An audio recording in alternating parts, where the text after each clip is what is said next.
Welcome everyone. The webinar will begin shortly and will be recorded. Connect with the campaign for grade level reading on social media. On Facebook, like the page Campaign for GLR, and on Twitter, follow the account at Reading by Third. Please use hashtag Learning Tuesdays and GLR What's Working to tag us to tweet anything you learn from today's webinar, and we will be sure to retweet. We encourage you to share your questions, reflections, and observations on social media. Once again, we would love to connect with you. So on Facebook, like the page Campaign for GLR, and on Twitter, follow the account at Reading by Third. This webinar will begin shortly and will be recorded and shared with you afterwards.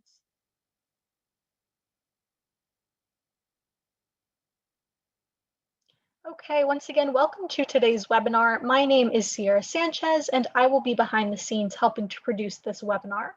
I have just a few housekeeping details before we get started.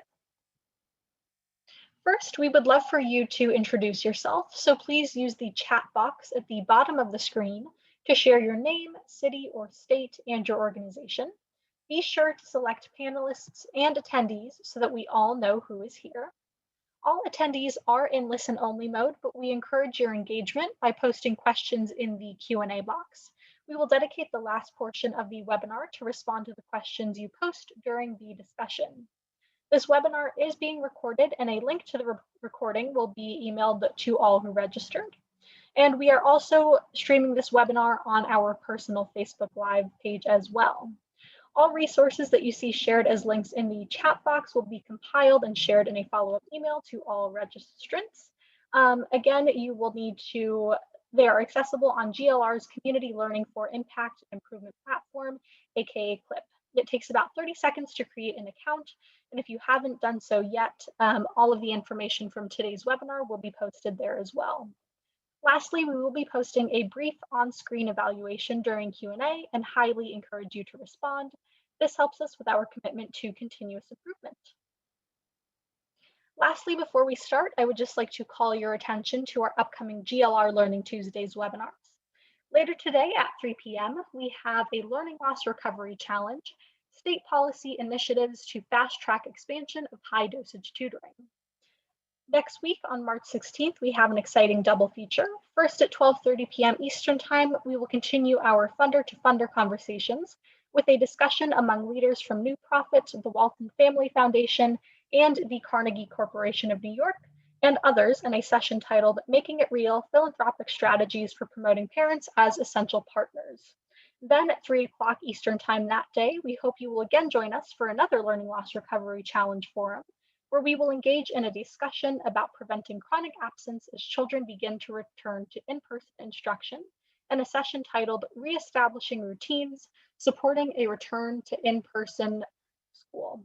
On March 23rd at 3 p.m. Eastern Time, we will follow on to our February 9th session on EdTech as a key strategy for rapid and broad-scale recovery with our colleagues from Digital Promise and other EdTech leaders. We'll be sure to add links in the chat box for more information and registration for these upcoming learning opportunities. Joining you now is Ron Fairchild, consultant with the Campaign for Grade Level Reading. Thank you and enjoy the webinar. Well, thank you, Sierra, and I just want to say welcome and hello to all of you, and welcome to the 6th monthly Crucible of Practice Salon session that the campaign has hosted. This series of webinars is really designed to provide a deep dive exploration into how community coalitions across the country are approaching and moving their work forward. Our goal in these sessions, like the one today, is to uncover the story behind the story and to illuminate some of the factors and the dynamics in play in community that can either help propel or inhibit progress. We know that success tends to cover its tracks, and oftentimes folks are hesitant to talk openly about the challenges that they're facing. So our intention in these webinars is really to tackle the question of what are we learning and put the network to work so that we can really understand and gain deeper insights into what's working, the most proven and promising practices, strategies, and programs from around the country to really accelerate momentum and replication of those things. We've designed these sessions to be highly useful, interactive, and actionable, and I couldn't be any more excited about the session that we have today focused on the Lehigh Valley Reads effort in Pennsylvania. What you're going to hear about today is a fantastic example of how a United Way, public media, and dozens of other partners have mobilized an entire community of readers. The team today has teed up 5 specific initiatives that are chock full of ideas and takeaways that you can use in your community. I'm going to introduce our moderators and our panelists. And as I do that, I would also encourage you to introduce yourselves in the chat box, and we will be sure to post a link to the full bios of our moderators and our panelists in the chat box. So first, our moderators. Joining us today are Jill Pereira and Angela Zanelli. Jill is the Vice President of Education and Impact at the United Way of the Greater Lehigh Valley. Angela is the campaign director for the Lehigh Valley Reads effort and also serves as Vice President of Policy and Advocacy at Lehigh Valley Public Media. The two of them are going to lead our conversation among their colleagues and partners in this work. 4 of them have joined us today who will serve as our presenters. Our presenters include Amrest Farrow, who is the co-owner of Lab 212, a media production company based in Lehigh Valley. Our second presenter is Nicole Moschberger, who is the director of the Lehigh Valley Writing Project, an adjunct professor at Penn State, Lehigh Valley. Our third presenter is Akshara Vivekananthan, who leads the collective impact initiatives in early childhood and summer learning at the United Way. And last but certainly not least is Nashira Williams, who served as a community school coordinator, a longtime partner in this work, and who is the owner of Brave Soul and Company. So with that, I want to thank all of you for joining us and our co-moderators and presenters for joining us today. And I'm pleased now to turn it over to Jill and Angela to kick off the conversation. Jill, Angela, take it away. Wonderful. Thank you so much, Ron. And Angela and I are used to being able to work together, so I'm thrilled that we're able to co-moderate this together. So just to give a little bit more context, Lehigh Valley Reads is a regional 3rd grade reading campaign in Northeast PA, covering 3 counties, a footprint, about 23 school districts, roughly 50,000 students K-3, and about 120,000 students pre-K to 12. And our goal is to ensure that all students are reading on grade level by the end of 3rd grade by 2025. So preaching to the choir a little bit about what the goal is, I'm sure. Important to know that COVID has really thrown us a curveball, but it hasn't stopped our progress and it hasn't stopped our work. We've been part of the Campaign for Grade Level Reading Network since 2012. And we've really been building our campaign under those critical pillars that you all are familiar with: school readiness, summer learning, everyday attendance. But we've embedded them in our community within the central vehicle of community schools. And further, over these last 3 years, thanks to some really great work by Resilient Lehigh Valley, we have integrated trauma-informed practices into our Lehigh Valley Reads campaign. We stand on the promotion of the science of reading and explicit literacy instruction as a core tenet to achieve our goals. And in this last year, we've been really clear about integrating a focus on racial equity and DEI more broadly in our Lehigh Valley Reads platform. So as Ron mentioned, I see a lot of other United Ways on the call here. I'm not so sure of the PBS stations, but I'm sure you're here too. Lehigh Valley Reads is a partnership powered by United Way Greater Lehigh Valley and PBS 39. And so we've seen so many successes prior to COVID in so many aspects of our work, and just want to really thank the National Campaign for Grade Level Reading for lifting us up so many times with Pacesetter honors and Circle of Champion recipients, and offering us opportunities like today to present to all of you. So we're thrilled to be here. We believe that you're in for a really dynamic webinar with a panel of powerful leaders from our Lehigh Valley community. So before turning it over to my friend and colleague and co-moderator for today, let me just quickly preview what we are going to explore in our time together. At the highest level, first, we're going to dig into our Lehigh Valley Reads micro-credential and how we're advancing explicit literacy instructional skills with educators. You're then going to view a powerful video and hear highlights about the important link between diverse representation in books and literacy success. We're then going to share one strategy we've been using to kickstart our newest initiative around building home libraries, before transitioning into a focus on community mobilization and the power of connection for our earliest learners with an update on our Talk, Read, Sing campaign. And then finally, we're going to close out our part by sharing how we're hosting a reading rally in the Lehigh Valley, even during COVID. So we hope that you're eager to engage with us and fill up that Q&A box with questions for our panelists, because even after all of that, we expect to have plenty of time to engage with you in conversation. So Angela, can I kick it over to you? Sure. Well, thanks, Jill, because that was an awesome introduction. I'm not going to take up too much time, but I just wanted to again thank everybody for sharing this journey with us today. So during each of the discussions, as Jill had mentioned, please put your questions in the Q&A box. We'll try to answer some during the webinar, and then we're hoping to have a little bit of time afterwards to maybe get into some subjects a little bit deeper. So don't be shy. We also, we designed today's presentation with intentionality, in that we wanted to do less talking at and more talking with. So our presentation is actually going to take the format of a series of organic conversations with the partners, so that we can really highlight the work through discussion. And, at the end of each section, we've prepared some key takeaways that we hope that you'll find useful. And we hope that you enjoy today as much as we enjoyed arranging it. So we're going to move into our first discussion. This one's going to highlight our micro-credential.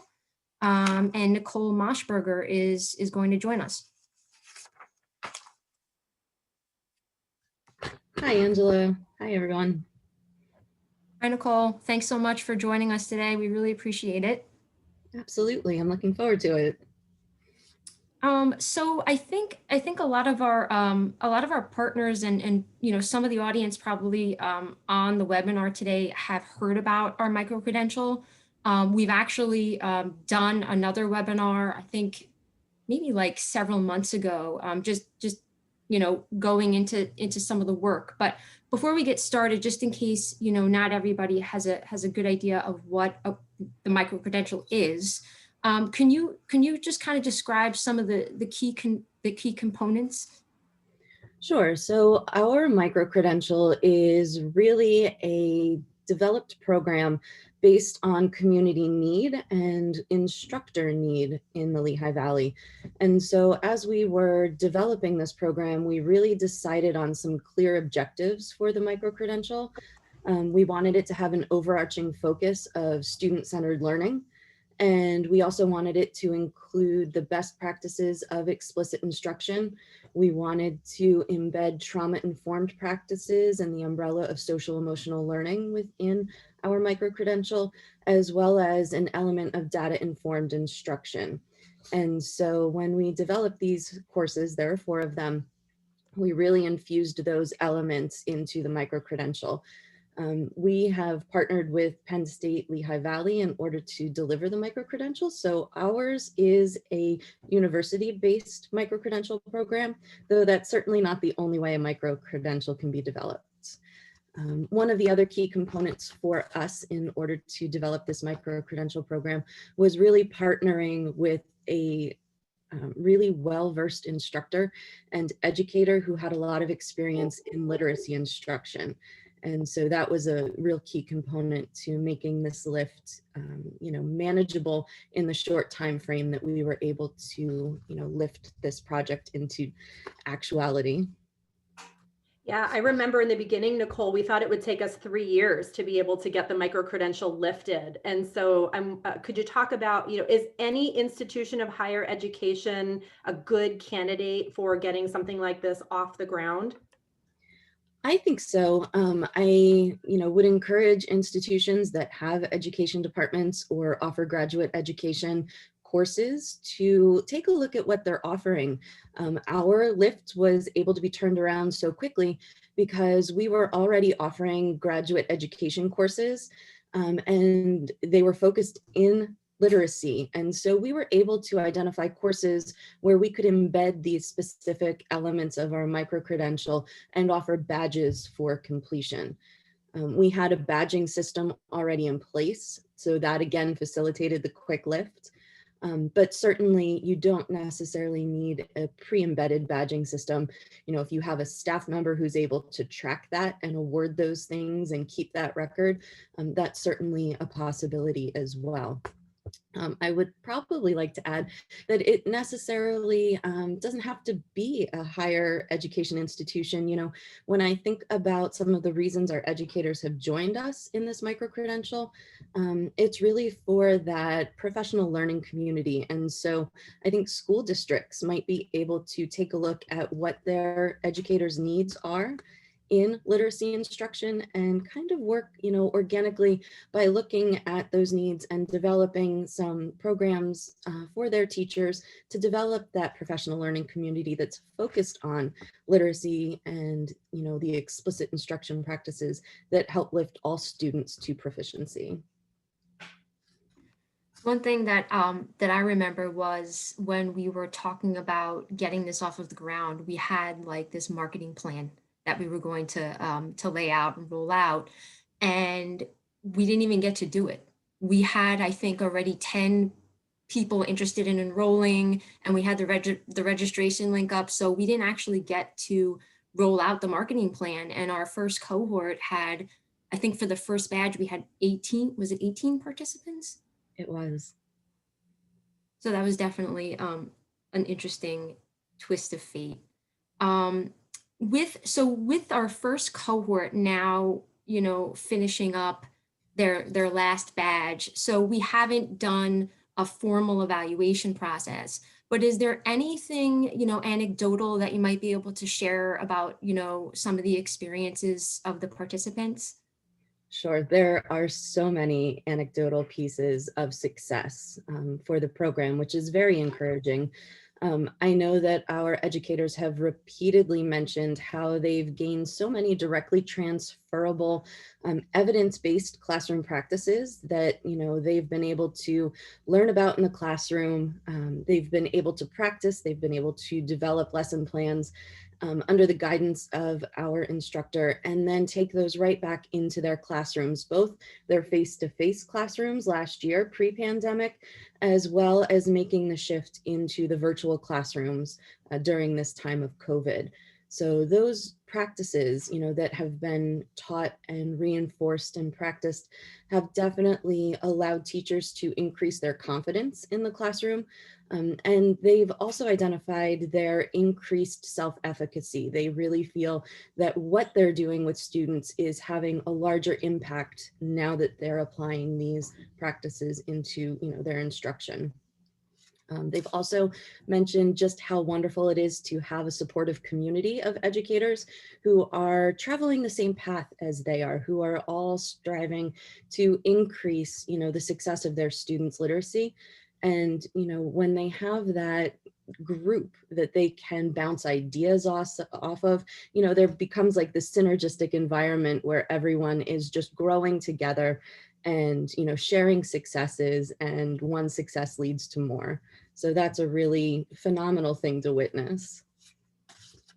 Yeah, thanks, Nicole. I'm wondering if you could talk a little bit about, we have the concept of meeting people where they are, right? And if you could just kind of peel back a couple of the layers that we've talked about over the course of this micro-credential we had lots of plans for how to hone in on a specific district or a specific school to really try to get momentum moving. But ultimately, in this first cohort, we decided to go a different route with how we would enroll. And so could you just talk a little bit about the that meeting people where they are, and this learning process of continuing to evolve the micro credential and how that is serving our educators. Sure. So, like you mentioned, we initially thought we might partner with one district and see if we could capture all of the teachers teaching in the K through 2 space. But when we decided to open our enrollment to any educator within the Lehigh Valley who was interested, what we did was we really put that power back into, the teacher's own initiative. So we accepted everyone who really wanted to dive in and to do this work. We've gotten feedback that it is a lot to take on because, there are so many different initiatives going on in schools. And this was something that teachers have truly gotten out of what they have put in. So the energy that they've invested has definitely been returned to them through increased efficacy in their instruction, as well as, the community that they have entered into. And, we definitely see it continuing. I can see these educators in 5-10 years still in contact, even if they're not in the same school, bouncing ideas off of one another. And we've also seen them become leaders for the schools where they teach. So, our micro-credential is not just benefiting those people who are enrolled, it's also making people that they're teaching with more aware of these explicit instruction practices and elevating the entire instructional practice of schools.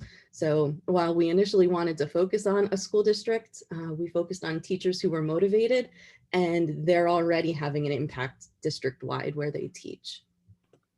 That's really great. And without going into all of the depth of the micro-credential itself, could you just talk a little bit about how the instructor supported the educators? How did they know that educators were gaining the knowledge and putting it into practice over the course of the 4 badges?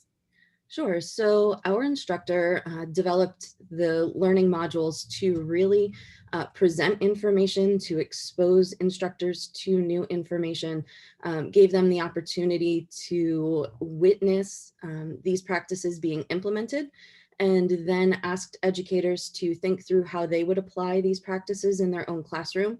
The participants developed lesson plans that they intended to take back to their classrooms. They collaborated on some of these, got feedback from their peers on these lesson plans, and then our instructor was able to, pre-pandemic, go into their classrooms to observe them. And then when the pandemic hit, we switched that mode just a bit, and teachers recorded themselves teaching either in their Zoom rooms or if they were still face-to-face in a hybrid model.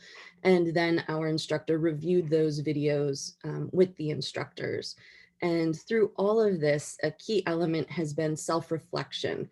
So, teachers were encouraged to try implementing these things and just know, as they're instructing, that success, while really nice, was not always the goal. Learning about these practices and how they can best benefit students was really what we wanted for the instructors. So even if things didn't go 100% as planned, that experience of teaching in this new way really has opened up opportunity for teachers to grow their own practices. And that self-reflective element, it makes teaching recursive and gives them the opportunity to continue to revise their practice, to just continually make it better over time. Yeah, thank you so much for that, Nicole. So I'm hearing Ron in my head at his intro to say, like, this isn't all rosy, right? Not everything that you lay out is going to work just as planned. So could you share any of the challenges that have come up over the implementation, even though it's been pretty smooth? Any challenges that you would highlight for folks that might be thinking about exploring a micro-credential in their own community? Yeah, I would definitely say the most difficult part of this for us has been making sure that teachers are not feeling overwhelmed. Certainly the past year in education has had unprecedented challenges. And so making sure that, our instructor remains flexible and willing to, as you said earlier, meet teachers where they are, identify what the real needs in the classroom might be before committing to doing things that aren't going to have that directly transferable benefit That's always been in the backs of our minds as we've rolled this out. How can we do something for teachers that's directly transferable to their classroom? And certainly COVID kind of changed what a classroom looks like. So, that fluidity and that, communication is really important. Great, Nicole. Any final thought that you want to share before we go ahead and share kind of the key takeaways from this message today about microcredential in the last 30 seconds or so? Sure. So, while we had the quick lift because we had so much university infrastructure to support us, I would definitely encourage people to start small if you need to. Start with one idea, one element of either explicit instruction, trauma-informed practices, social emotional learning, student-centered learning that you want to start on, and don't be afraid to take those first steps, even if they're small. Because that tremendous impact of a supportive learning community for educators benefits everyone. Great. Thank you so much. Thank you for all of your work and leadership, and thanks for sharing with us today. So the three key takeaways for our micro-credential then are really a knowledgeable instructor, and Tori Zuck has been that for us, who's able to build the curriculum and the class structure. Certainly using the university's online platform allowed for that quick launch. I think we launched within a year or less. And it doesn't really require a lot of marketing. If you have partnerships with your school districts and can use your network and word of mouth, we were able to get folks recruited pretty quickly. Angela, anything you want to add? No, I think that's great. We can definitely segue into the next discussion. So we're gonna switch it up just a bit, and this time we're actually gonna start with a video. So let's cue that up first. So we're moving right into diverse representation in books.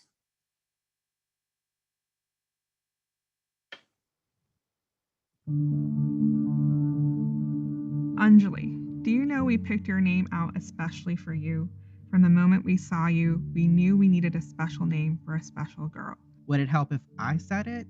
She says ever so gently. She hesitates. Do you think you might be gay? It's for you. Es para ti. And so they were married because worm loves worm. Bringing the gifts that my ancestors gave, I am the dream and the hope of the slave. I rise, I rise, I rise. The first words that were sent down to Prophet Muhammad when God commanded him to become messenger was read.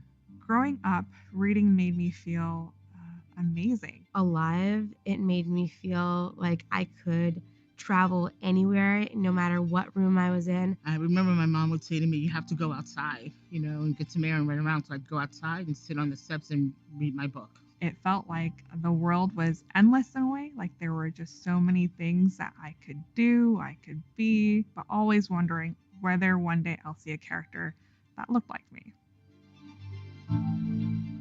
I didn't have a lot of books growing up that would have helped me figure out who I was. The time that I was growing up in the 60s, there were lots of representations of Black people that was not flattering. There was a very limited amount of books that showed me as the main character, that didn't show me as, sadly, the slave or the freed slave. The subtle message that you get when you see no books that are about you is that your story doesn't matter, your voice doesn't matter, your story has no value. And so when you're excluded from having those images, it's almost like a message is being sent that says you don't count. It wasn't until much later, until I was in college, that I really started connecting with other Latinx characters in books. And so I am so grateful for having a son who I read with all the time, that there are so many more opportunities for him to explore his culture through books. Something for me, Mr. Panda? Algo para mí, Señor Panda? It wasn't until a few years ago, to be honest, where I started to realize that, hey, there are authors who are now starting to write books, illustrate books that had representation. She knew there was greatness in not being one of the crowd and vowed to always be Anjali.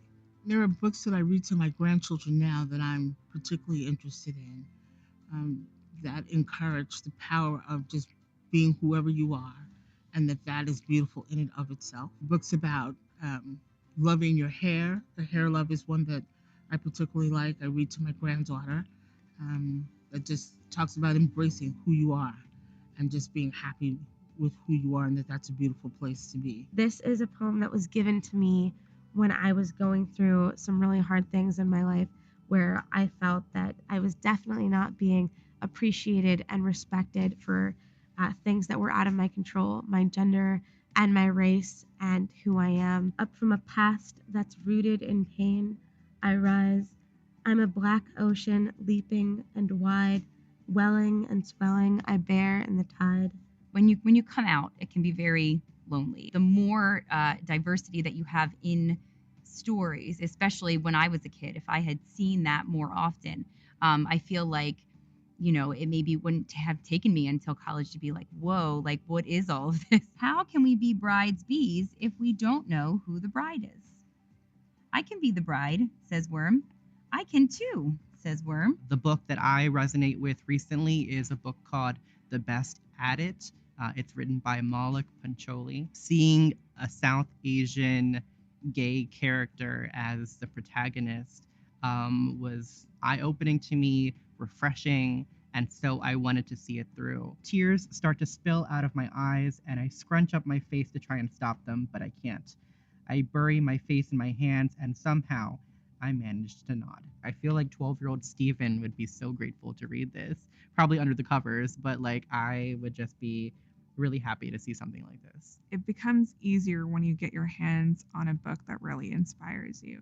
It's really important for young people to see themselves represented in books and in media, so they feel like they have a sense of self-worth, right? So they feel like their voice is being heard. We don't only search out books that represent our family, but books that represent a multitude of families. Doesn't mean that we're going to change the world overnight, but if you could just move the needle just a tiny bit, at least you're just having the conversation. So for us, it's an opportunity to have a discussion with our son and have like teachable moments.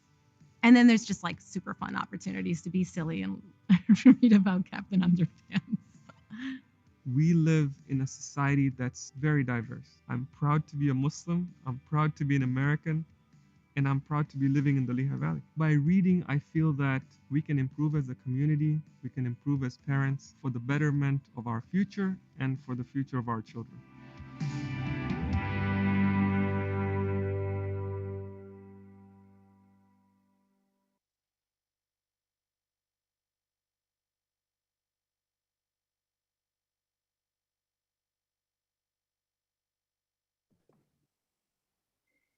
Great. So I think we're going to segue now into a conversation with Amras Farrow. And I have to tell you, to get us started, Amras, this is the video that I am most proud of in the 13 years that I've been part of United Way of the Greater Lehigh Valley. It gives me goosebumps every time I see it. It made me tear up many times. And thank you for lending your vision and who you are into this video for Lehigh Valley Reads. Oh my goodness. Thank you so much, Jill. That means so much. And I'm just glad that our goals, our vision for this video and for the series of videos that we were able to produce, that everything came across as well as we wanted it to. And it really was a team effort. And I am so grateful to everyone involved. So Amras, as the co-producer for the video and as someone who participated in the video, can you tell us just a little bit about what your vision was for the video and then also your experience? Yeah, absolutely. So I was so grateful to be able to produce these videos. I think it's the videos that I've gotten the most out of any videos that I have ever produced, because this is such a meaningful series. And as we all just saw, turned out beautifully. It wasn't just my video and my vision, it was definitely a team and collaboration effort. I'd like to thank everyone at Lehigh Valley Reads, United Way of the Greater Lehigh Valley, my team at Lab 212. Thank you to ASR Media and my co-producers, Stephanie Metler and Ashley Russo.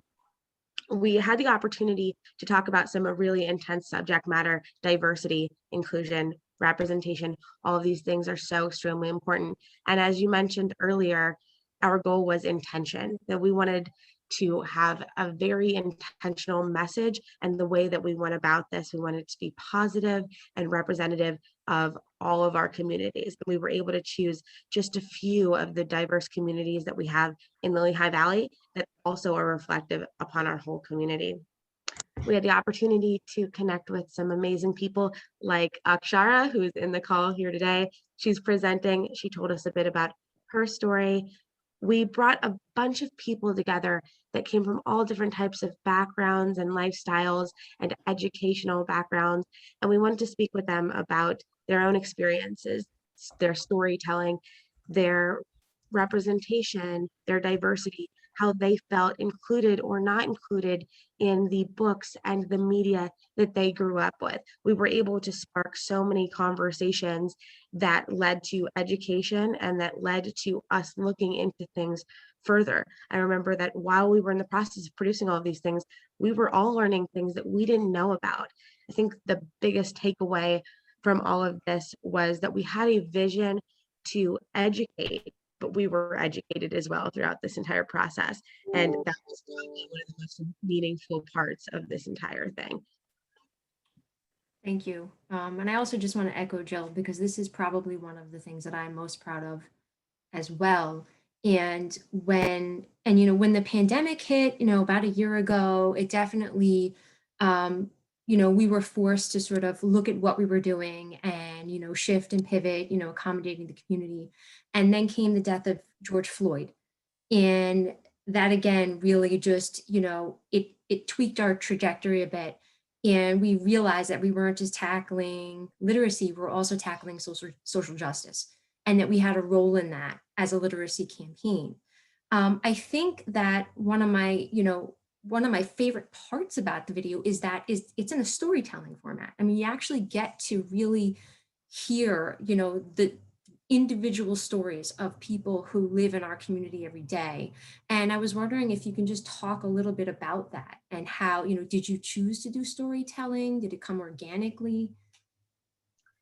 Yeah, absolutely. So I'm a producer and a filmmaker. That's something that I do and I love doing alongside of everyone at Lab 212. And storytelling is probably the best way to share stories and experiences. Humans are inherently storytellers, and that's really the best format that we were able to come up with to be able to bridge the divide between experiences and understanding everyone's different backgrounds. You brought up, the very hard things that have been going on in the past, year or two. Obviously, not just in the past year or two. This has been going on for a very long time, but it's really been brought to the forefront of our news and our media all over again.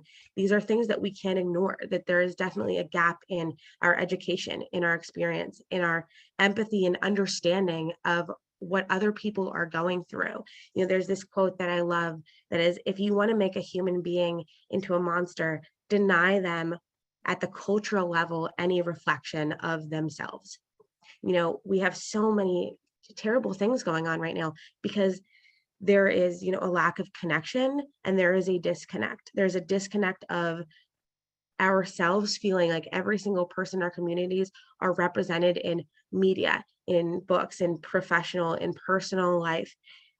We are trying here with the campaigns like we've done with this Lehigh Valley Reads, is we are trying to make sure that everyone has a better understanding of themselves and the community around them. The best way to do that is through sharing each other's stories and sharing each other's experiences.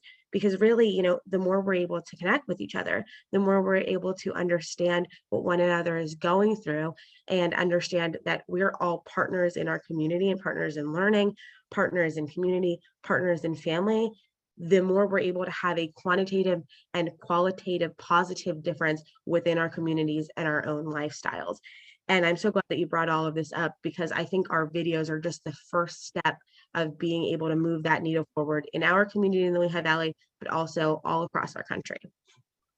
Yeah, I couldn't agree with you more, Imres. We're just really starting to scratch the surface here in this conversation, and also in what we can do to fuel new learning and new advancements in our community. We're short on time, but I do want to share with you and then get your perspective.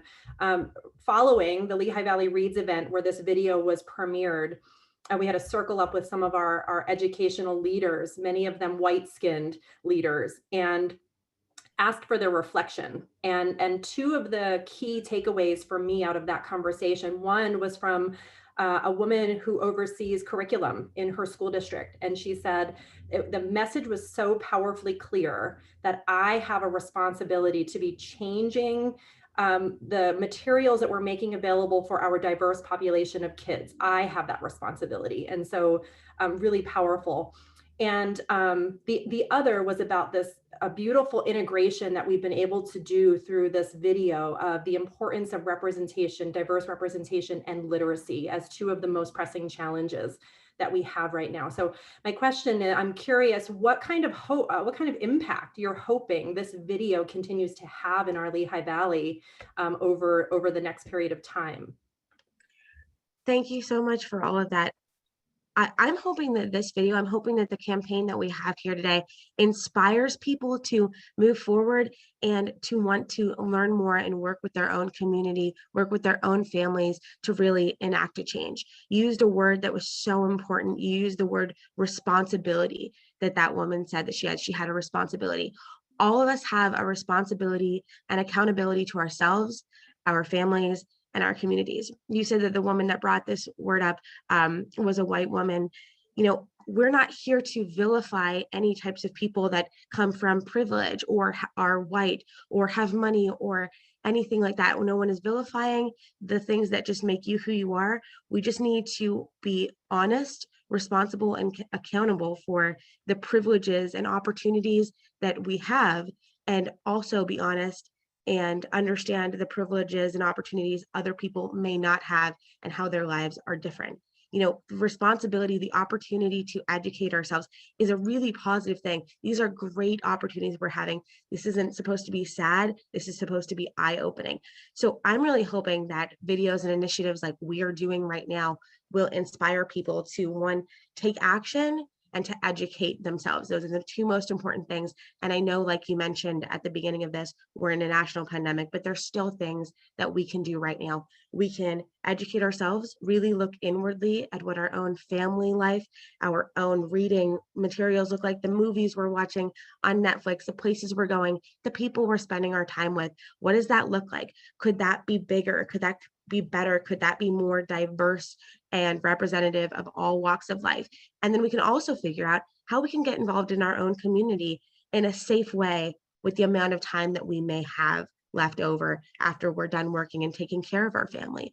Do we have the opportunity to get involved in our community centers, take part in, safe in-person reading initiatives like you guys just did this past week, where you were giving out books to kids in schools and diverse books? There's so many ways that we can get involved with the resources and the amount of time that we have. We just have to get creative with it. And we have to remember that these conversations are positive things, and we just want to move forward and continue having them. So, educate yourself, get involved, and remember that these are all really positive things that will help move the needle forward for your own family, your own community, and for our country as a whole. Thanks so much, Amris. I really appreciate your time and your perspectives. We unfortunately have to move along, but I do want to get to our key takeaways before we move on to the next section. So the first is what worked for us is to use storytelling to celebrate diversity in your community.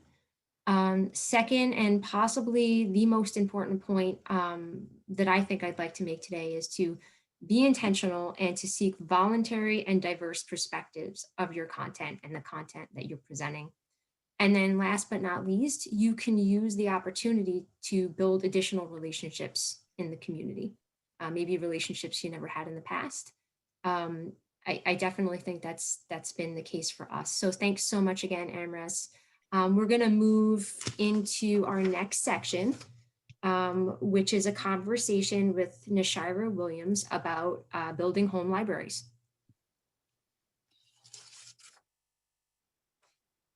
Yeah, great. Nashira, thanks for being with us today. I think there's a really beautiful segue between this idea of diverse representation in books and then the Building Home Libraries initiative that you've helped us to launch. So could you just talk a little bit to get us started on who you are and kind of how you connected with Lehigh Valley Reads to get this Building Home Libraries piece off the ground? Absolutely. Well, thank you so much for having me here today. So, I am a former community school coordinator. And so I was excited to connect with Lehigh Valley Reads because the missions align very much together, and that we're working towards helping to promote literacy. And we're trying to get kids reading on grade level by third grade. And so, when I reached out to Angela, it was during a difficult time during the pandemic where there were a bunch of challenges for learning. There was a learning curve for students, and I began to talk to the parents, and they were just having absolute difficulty just with virtual learning. And I know for me as an adult, first acclimating into the new schedule of Zoom, being tired for the first time, and my eyes just hurting from being on Zoom, I could relate to the children. And so just learning that they also didn't have access to tools and resources. You know, they can go to the library and get things, and the classroom is set up for kids to touch and feel and to sense and to see. And that's how they learn. And so I thought the best way to get tools into the hands of kids was to get them books. And so I reached out to Angela and her team, and they responded immediately and were on board. We're getting books out to kids during the meal drop-offs, grab and go meals for our students. And so the outcome with the reading libraries was to apply reading strategies that they were learning in the classroom for them to help and develop skills like phonics and fluency and vocabulary and comprehension, and just really to help continue to create a learning environment for those students and the families. Thanks, Nashira. I think probably at the same time where you were sitting there trying to figure out how, we were going to help all of these kids that were, all of a sudden at home, I was sitting behind my desk going, we're telling everybody our messaging is for everybody to stay reading, but now not everybody has books at home. And I wasn't sure how we as a reading campaign how we were going to reach these families. So when you called, it was almost like this aha moment, like this is a great way to reach the families that are definitely most in need. And then, we were able to assemble the book packs and then give them out at meal pickup, which I thought was just this, perfect idea. And then we eventually ended up doing that with some other community school coordinators and other schools across the region. So thank you. Little did you know the email you sent would have started a whole new initiative. So and then in building upon that, can you talk a little bit about kind of the logistics, like what had to happen in order for books to be distributed during meal pickup? Because I know we've come across like sometimes you're not even allowed in the building as an outside organization. So can you talk a little bit about that? Well, definitely the terminology "we" is better than "me" works in this occasion, because like you said, there were restrictions to how long I can be in the building, what days I could be in the building. So I actually linked up with some of the cafeteria workers, and they were willing to distribute some of the books. And it was great because it opened new doors. I didn't really communicate with them that much prior to, and they were passing out hats and gloves and other things to families. So it really helped to bridge a new gap with another connection in the school building. But we also distributed the books during Thanksgiving meal distribution, during the holiday gift giveaway. So we really had to be creative and kind of use what we already have to use a platform to give out those books. Yeah, it's reminiscent of just the mindset that is alive inside of community schools, right? The do whatever it takes kind of mindset to meet kids where they are and serve. And Angela, props to you as well, because in terms of like the how did this happen, Angela collected the thousands of books that she was packing in her garage. And we used our AmeriCorps Vista program and some of our key AmeriCorps Vista to help with some of that. But it is really like a labor of love, right? And figuring out how do you do whatever it takes and build new relationships in order to fill out that pipeline to get the books from point A to point B. Nishaira, how important was it to you that the books that you were receiving to then pass on to your kiddos were appropriate, either in content or this representation that we just got done talking about, or in grade level? And could you talk a little bit about any intentionality that was put into that process from that perspective? Absolutely.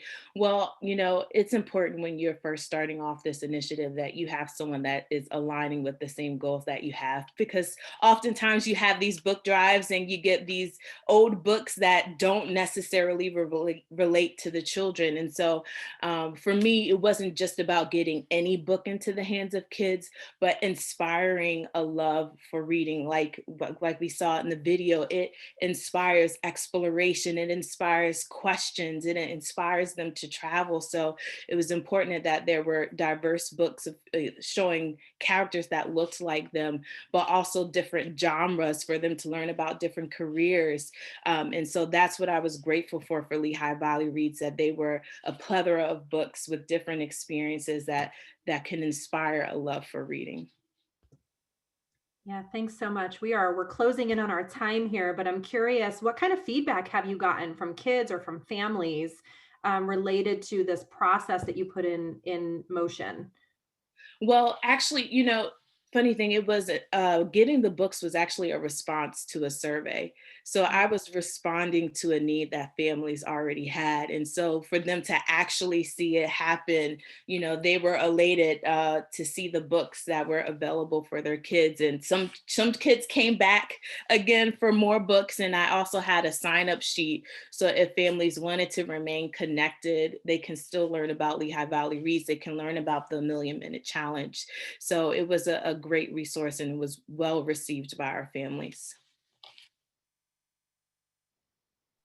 Thanks so much, Nishaira. I appreciate your time and your partnership. We are going to move on to the next section. First, we'll do our takeaways first. I was getting ahead of myself. So our building home libraries key takeaways, again, identifying partners in distribution sites for Lehigh Valley Reads was key, as when we were in lockdown, we weren't sure how we were going to reach families. Usually the schools are our best connector. So Nishaira reaching out was definitely key to this success. Also leveraging and aligning with your partner network. Being able to deliver exactly, or at least as close to exactly what they need. And then last but not least, building an internal system aligned with your capacity. So obviously working out of your garage, probably not going to work forever, but it worked for the time being. I was able to receive donated books and then distribute donated books out of that one safe. And we did it safely outdoors and socially distanced. So we're going to move on to our next section, which is Talk, Read, Sing. So Akshara Vivekanathan is joining us for this part. And again, we did a good job on the flow of this because it segues really beautifully. Reading is part of the Talk, Read, Sing campaign, and obviously being able to have your hands on books or digital literature.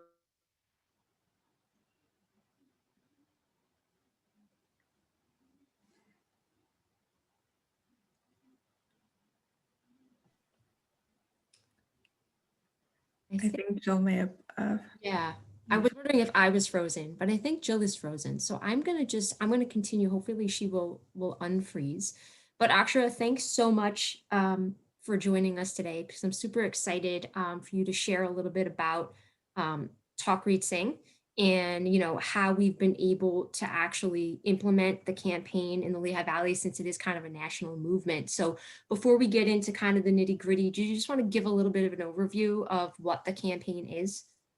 Sure. So Talk, Read, Sing is part of Talking is Teaching, which is supported by Too Small to Fail and the Clinton Foundation. So there are multiple campaigns across the country, and we have implemented our own Talk, Read, Sing campaign.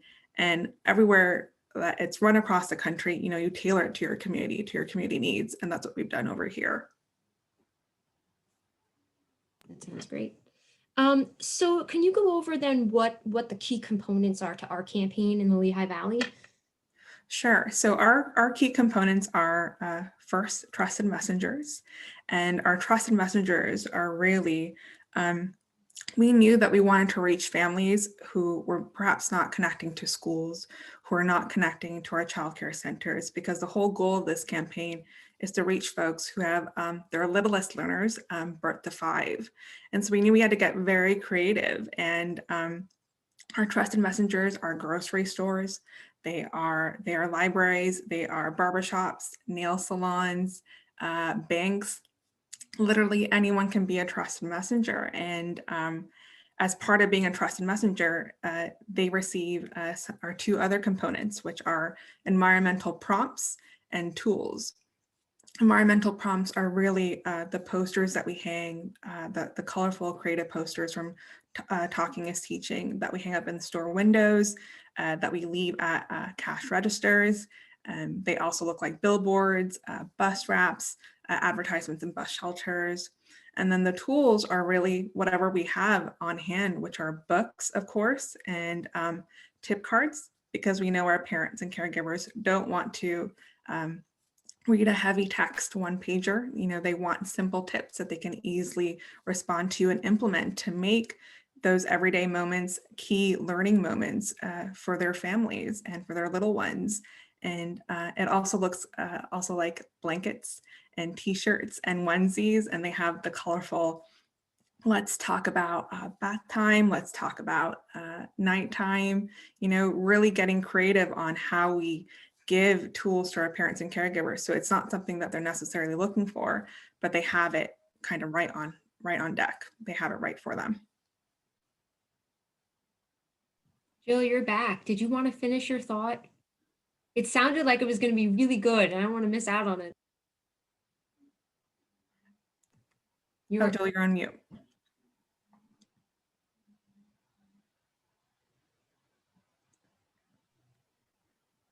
I think we lost Jill again. Hopefully she'll be able to come back and chat with us.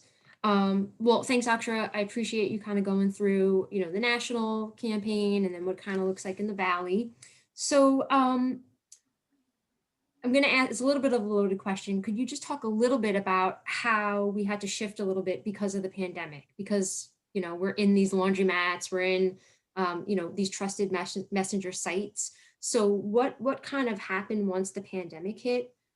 Any, you know, any challenges or like aha moments? Right. So with the pandemic, you know, we couldn't go into our trusted messengers anymore, right? We couldn't do the same way we were operating, and it really became a digital pivot. We had to figure out how we can use our social media, how we can use our community partners to connect with those families. And also, how can we be really responsive to the effects of the pandemic? So it's not just simply, you know, let's talk about math or playtime. It's really, let's talk about how you're feeling right now. You know, self-reflect with your child, engage in mindful activities, and really diverting the content to being something that folks can really connect with, because we wanted to make sure that the campaign, you know, was touching them. It's not just simply, you know, here are the tools and resources. It's much more, we as a community, we as Lehigh Valley Reads really understand, you know what you're going through right now, and that there are many stressors. And so the digital pivot and the changing of content to reflect the situation was really key. And it wasn't just a situation of the pandemic. I think as we've talked about earlier, it was also a situation of responding to the racial injustice going on in the country. So it's also, let's talk about what makes you unique, and talk about that with your child, what makes them special, who's in their family, who's in their neighborhood, who are their friends, and it really became content that was more reflective content. And those were the major shifts because of the pandemic and because of what was going on in the country.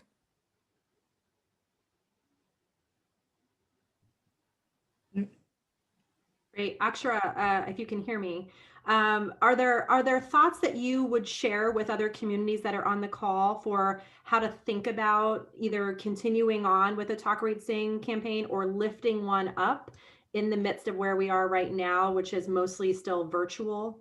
Are there pieces and lessons to be learned there? Yeah, I think in terms of beginning a campaign or even lifting one up even further, you really have to go back to community and hear about the needs. And I think that's been the theme all along during our webinar today. You know, you have to go back and you have to directly talk with parents and caregivers and say, you know, what is it that would be most helpful to you? Because again, there are just so many stressors going on in their everyday lives. And so really how we continue to grow it is, you know, talk to those parents, talk to those caregivers, and also talk to our partners who are in direct service with those families on a regular basis, because they also hear about those needs. And having your partners really involved in the growth of how you're going to scale out your campaign is really key, because they are repeating the messages and it's become a large scale community effort. It's not just United Way or Lehigh Valley Reads pushing out this message. It's all of our partners in our early learning efforts saying we want to replicate this in our spaces, on our social media, in our direct conversations with families. I've had many partners say, you know, when I'm doing case management, I'm telling them about Talk Read Sing and telling them where to go for resources and other tools. And to me, that's been very powerful that they see this not just as a community awareness campaign, but as a pathway to connect even more information to a family who needs it. And I think it's just simply all about connection. I also just want to mention too, I don't know if we've mentioned it earlier, but the messaging that we have out in the community right now is in English and in Spanish. So I wanted to mention that. And then also, you've done a really great job with the Early Childhood Coalition and building this team of volunteers that obviously might look a little different right now in a pandemic, but do you want to talk a little bit about that? Yeah, our volunteers were very key pre-pandemic, and they still are key to growing how we were growing our campaign. So, you know, the trusted messengers that we had out in community, it was volunteers who would connect with them on a bi-weekly or a monthly basis, saying, you know, are families responding to Talk Read Sing? Are they picking up the tools? Do you need more? Do you have any questions? And that's how we were able to grow. When the pandemic occurred, you know, that same interaction of visiting them in person, of trusted messengers being able to receive materials could not happen. But those volunteers were still building relationships. And I think that's what's really special, because you inherently learn from this campaign that it's all relationship building. It's all about connection. So our volunteers were still calling the trusted messengers and asking them, how are you doing in the middle of this pandemic? What are you hearing from families? Are there families needing any specific resources? And I think that's going to be very powerful for us as we transition back into how we operate in a new normal. It's not us starting from the beginning. Really, our volunteers were very dedicated to maintaining relationships, and you know, they call themselves ambassadors for Talk Read Sing.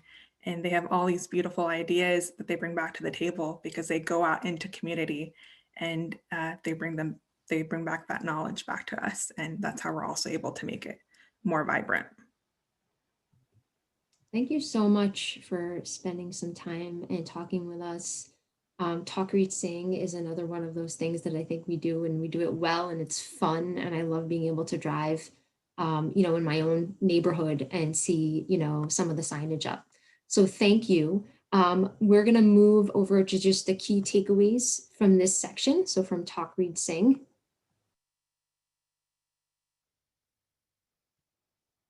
And I really think Akshara did a great job describing all of these. So obviously a team of dedicated volunteers has been key for us in the Lehigh Valley. Also our committed network of trusted messengers right there in community, the laundromats, nail salons, and barbershops. And then also the branded awareness messaging. And on the Talking is Teaching website, you can actually see examples of a lot of that. And what we did is we co-branded it. So it had, you know, Talking is Teaching, their website, but it also had the Lehigh Valley Reads branding. And Jill, do you want to add anything? I know you're having some technical issues. Okay. So we're going to move into the last segment, which is our 1,000,000-minute challenge. And I'm super happy to chat with you all about this. I'm hoping that that we can hear Jill, because I'll be asking myself questions if we can't. So hopefully we'll get to talk a little bit about what we're up to. And so this is our second Million Minute Challenge that we just actually recently launched, and it's actually running right now. Jill, are you able to unmute? Okay, I think I can. I think we're hopefully going to get her back shortly. But what I can tell you is that the pictures that are up right now are actually from this past Tuesday. So a week ago, we were out on Read Across America Day to launch our Million Minute Reading Challenge here in the Lehigh Valley. This year was obviously very different than last year, in that we were outside doing kind of like touchless drop-offs and visits with our Lehigh Valley Read mascot, Corey the Apple. So the first picture is some students waving to us from like a second-story window. They were kind of waiting for our arrival, and we arrived with a 100-gallon tub filled with books and bookmarks and pencils and t-shirts and all this great Lehigh Valley Read stuff. And then on the right are some students who actually got to open their big bin. So it was a really wonderful day, great to be out in the community in a safe way, drumming up some excitement around the Million Minute Challenge and just reading and literacy in the community. Yeah. Angela, so you joined the campaign in 2018 in the fall, right? And I think you were probably in 6 months when this idea started generating in your brain around a Million Minute Challenge, right? And so we had a bit of time to plan it. So how did it come about, other than, you know, just kind of wheeling around in your brain? Where did this idea come from? What was the impetus for the Million Minute Challenge? So it actually was kind of, you know, like you described. So I came in fall of 2018. You know, our big partnership was formed between United Way and PBS. We had our formal launch event in February of 19. And then when we were coming around to the 1-year anniversary, which was going to happen in February 2020, I was thinking, well, what could we do? You know, we have to do something bigger than last year, because that's just kind of the way my brain thinks. And having an event, you know, where you have like representatives from different organizations come out, and it's fun, but I wanted to do something that can get the entire community involved. And I had read an article about a reading challenge. I think that might have been in Florida at some point, maybe through one school. And I just thought to myself, how cool would it be if we did a community-wide reading challenge for an entire month, to not only celebrate Lehigh Valley Reads Day, which is February 28th, but to also kick off Reading Awareness Month and Dr. Seuss's birthday. And so that's really how the idea, you know, was born. And we put together this blueprint, and, you know, the first year was pretty successful. So we were gearing up for this awesome second time around, and we had to change our entire blueprint because now we were in a pandemic. But so far, I think we've managed to do a little bit of, you know, shifting with the times, and it's been fun so far.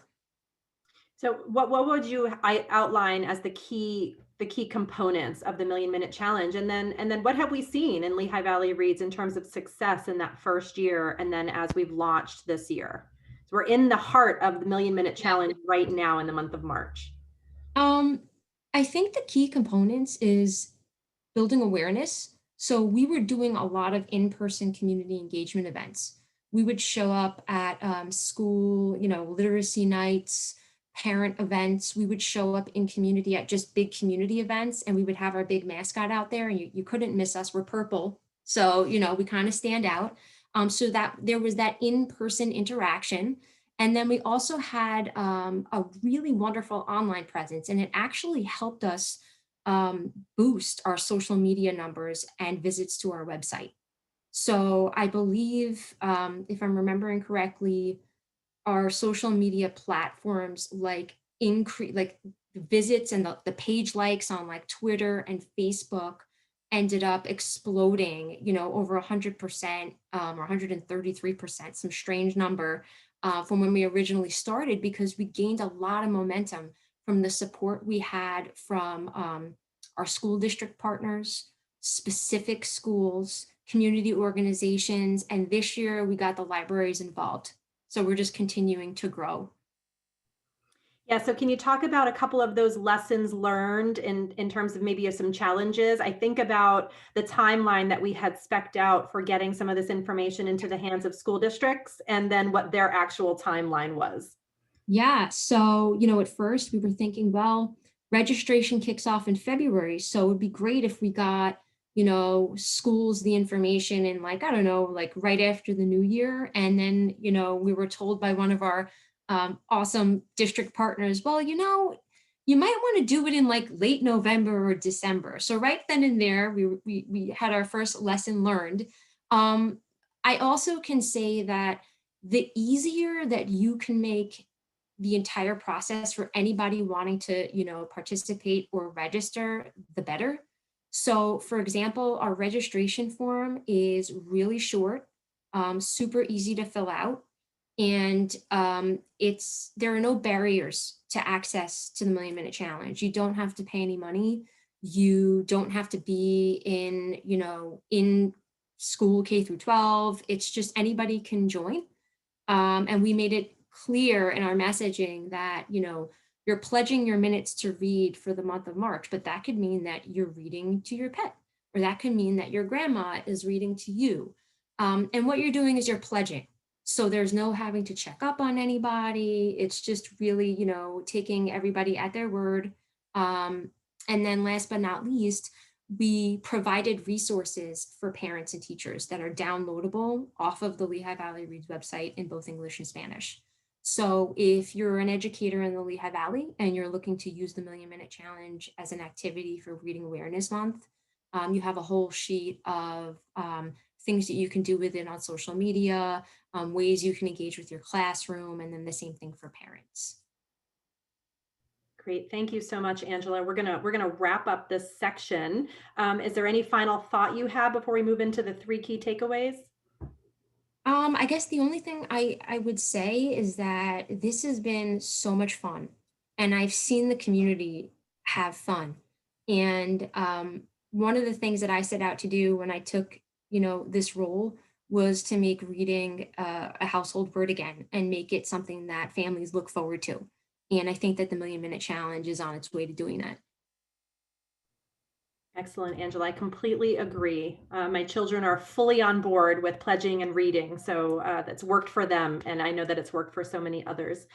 So if we can move into the 3 key takeaways, and then really just going to wrap up and want to be able to respond and have a conversation with all of you. Million Minute Challenge. So what's worked for Lehigh Valley Reads has been to leverage our networks, our school networks, our community organizations, other nonprofits out in the community. Make it fun, easy, and compelling, and maybe fun first, but easy and compelling certainly. And you can find some of those materials that Angela was referencing on the Lehigh Valley Reads.org website.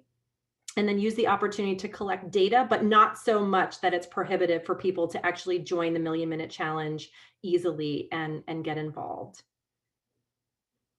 So, so those are some of the bodies of work that we're driving in Lehigh Valley Reads in order to get to this goal of having all students reading on grade level by the end of 3rd grade by 2025.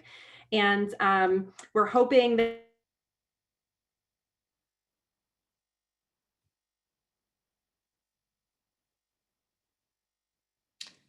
I think we have lost Jill's connection again.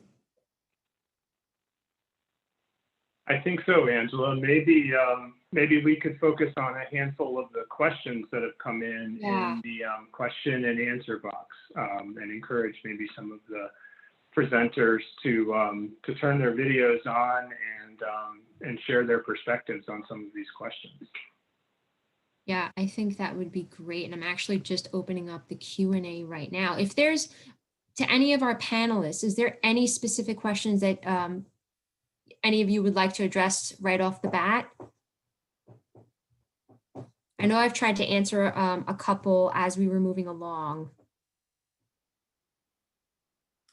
Looks like there's a couple of questions in here around the books that were collected for the home library. So were they collected from individuals through the United Way, from others? Who provided them? Were they new or used? So either you or Nishaira want to speak to how books were collected and from where? Yeah, I can give a little insight into that. It really was a combination. Everything was donated, so we didn't directly purchase any of the books.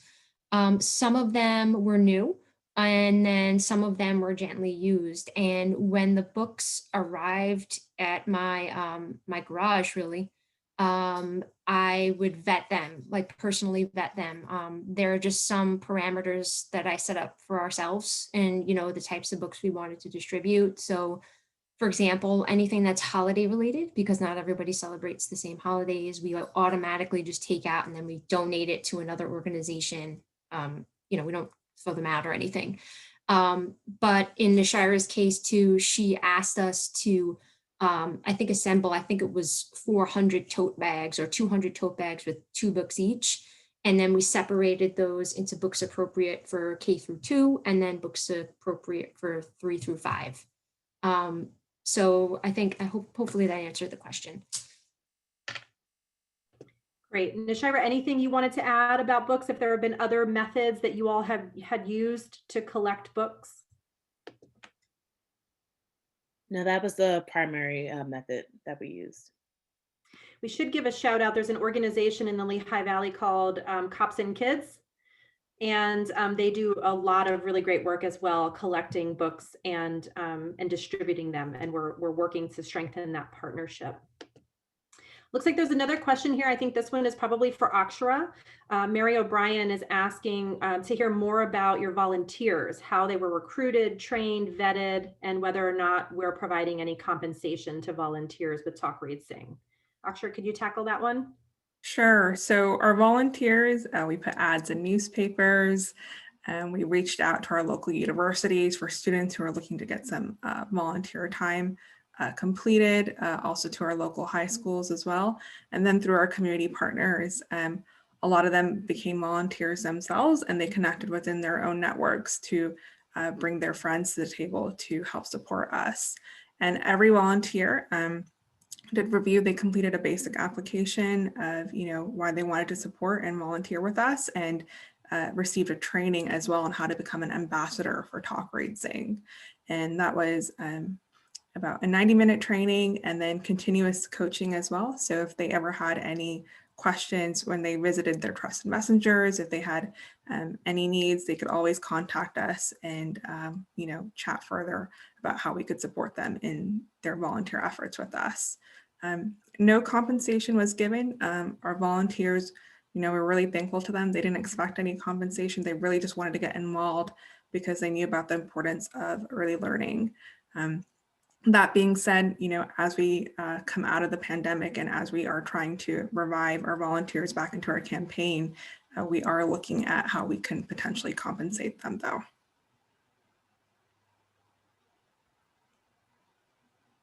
Great. And a follow-up to that, Akshara, are you willing to share your training materials for volunteers for Talk, Read, Sing? Absolutely.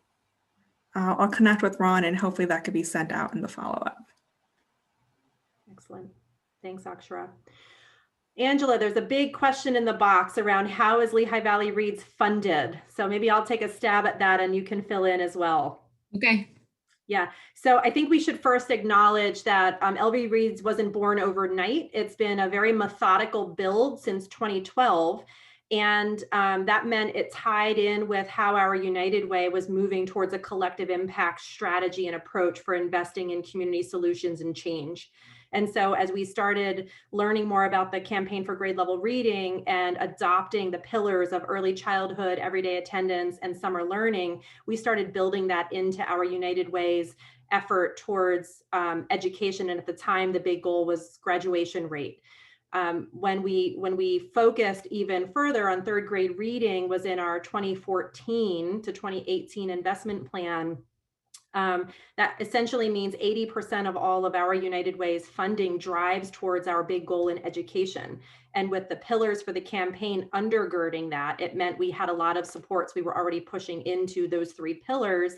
and community schools. If you remember, I indicated we've been supporting community schools for 15 years in our community. So it was both a blending of work that we had been doing for a while, improved work based on what we were learning, and then new work based on what we were learning from the Campaign for Grade Level Reading.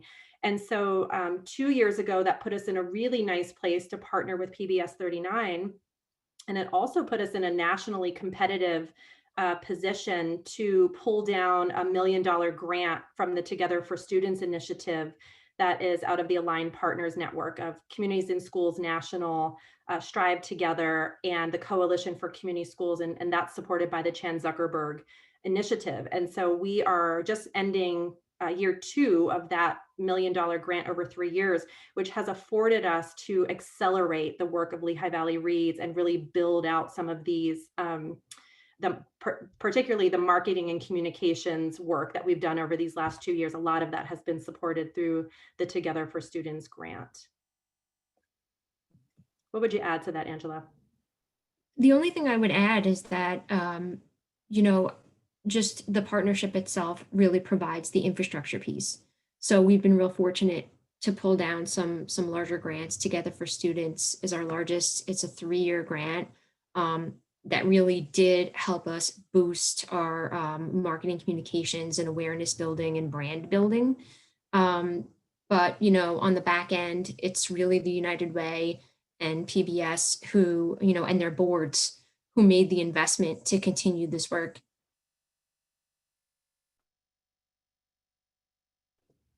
Great, thanks, Angela. Should say we do a lot of grant writing.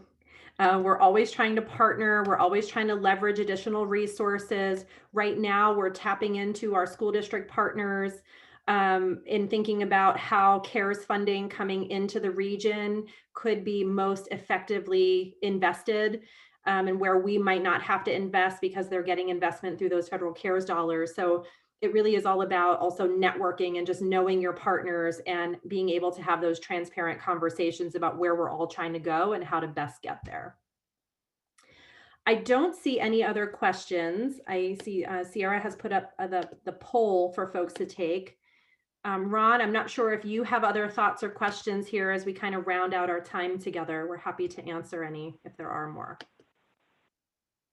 Well, thanks. I did have one question, and it's mostly just a reflection. It just seems like across all of your work, you are being so thoughtful and attentive to how you stimulate genuine interest and demand, not just put out a bunch of things for people to do, but really focus on building relationships and really sparking creativity and imagination and curiosity on the part of your partners. And I was curious if you could just reflect a little bit on what you've learned about that over the time that you've been working on Lehigh Valley Reads.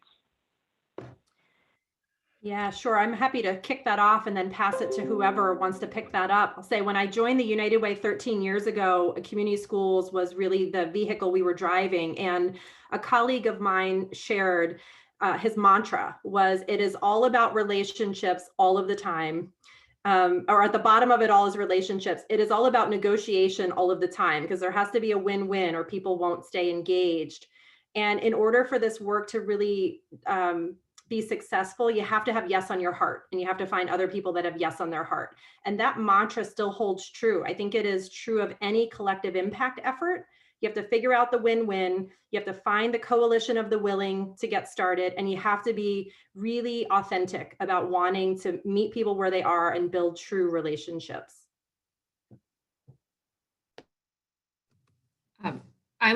I'll echo that. And then I just also want to throw in, because Ron, you said earlier, we still have challenges, right? So yes, relationships are everything.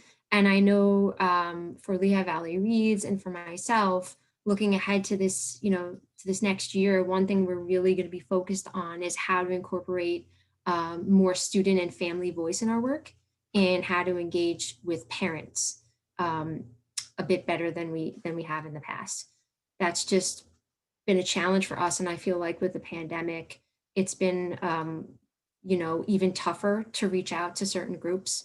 So that's definitely on my mind moving forward.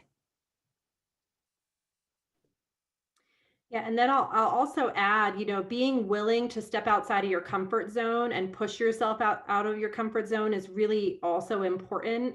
The video that Amres co-produced, you know, the backstory to that video becoming what it was an internal conversation among our Lehigh Valley Reads kind of joint team, and one of our brave colleagues asking the question of, can we do this differently?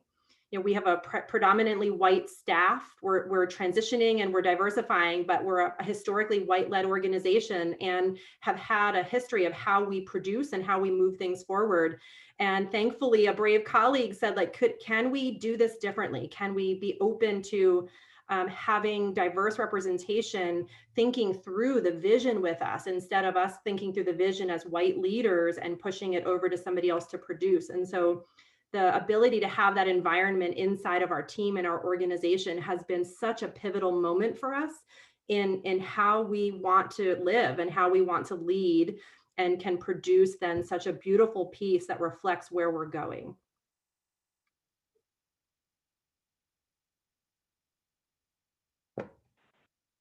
Thank you. That's incredibly impressive.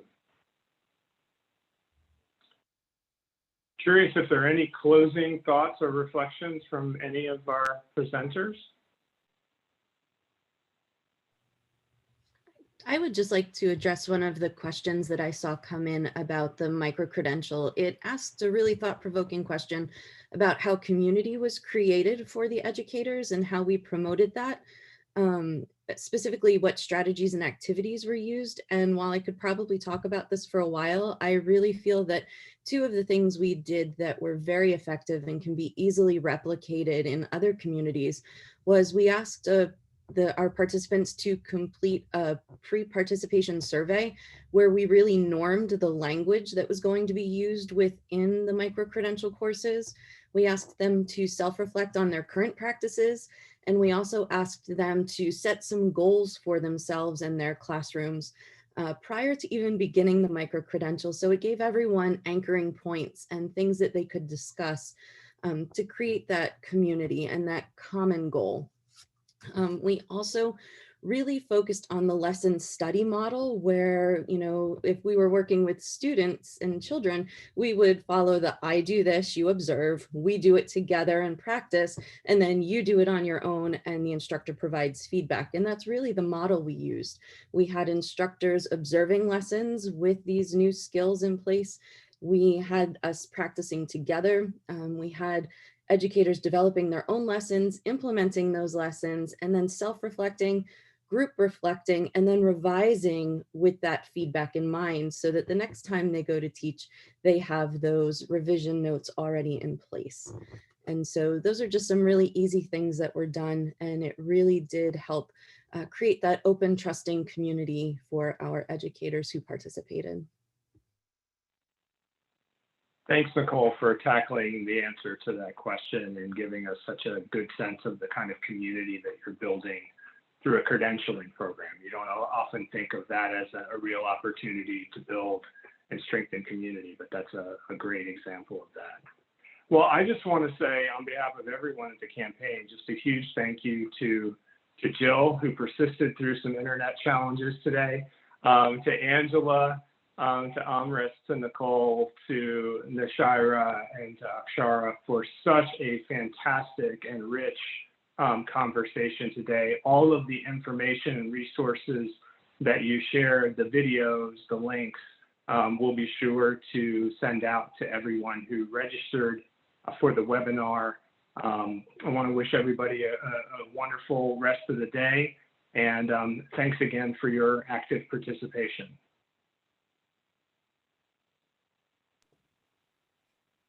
Great, thanks, Ron. And I think we would echo the thanks right back to the National Campaign for Grade Level Reading for the opportunity to be here and share our work, and our story continues.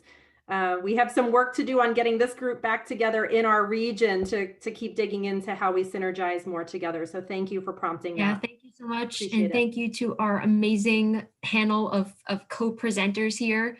But I think it took me to last night to realize that a day after International Women's Day that 6 powerful women were going to come up here and talk about the work. So super excited about that. Outstanding. All right, have a great day, everyone. Thank you again.